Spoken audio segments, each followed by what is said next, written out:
તો રાજકોટના આપણે બંને ડેમોમાં આજી ડેમ અને નેરી એકમાં આપણે 90 થી 95% સુધી આજે 95% પાણી ભર્યું છે। સૌની યોજનાથી બંને ડેમો પૂરેપૂરા ભરી લીધા છે। થોડી કેનાલો જે ભયજનક છે એ રિપેરિંગ માટે નિગમ તરફથી મુકાવાની છે। એમાં જે સમય પાણી બંધ રાખવાના છીએ એની વૈકલ્પિક વ્યવસ્થા પીવાના પાણી માટે રાજકોટ શહેર માટે કરી છે અને ગ્રામ્ય વિસ્તારોમાં જ્યાં પીવાનું પાણી ઉપાડવાના છીએ એવી જગ્યાઓ બધી અમે એટલો ભાગ કેનાલોનો કાં તો સ્ટોર રાખવાના છીએ પાણીનો અથવા તો એની વૈકલ્પિક વ્યવસ્થા કરી લીધી છે।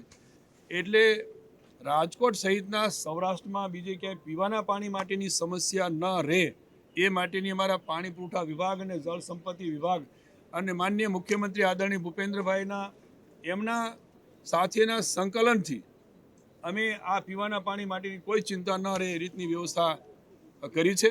માનનીય મુખ્યમંત્રી ભૂપેન્દ્રભાઈએ પણ જે રીતે અમને એમનું માર્ગદર્શન અને સૂચનાઓ મળી છે એ પ્રમાણે અમારો જળ સંપત્તિ વિભાગ અને પાણી પુરવઠા વિભાગ બંનેના સંકલનથી આ પીવાના પાણી માટેની કોઈ સમસ્યા નહીં રહે એનો હું તમને રાજ્ય સરકાર વતી અને માનનીય મુખ્યમંત્રી વતી હું ખાતરી આપું છું।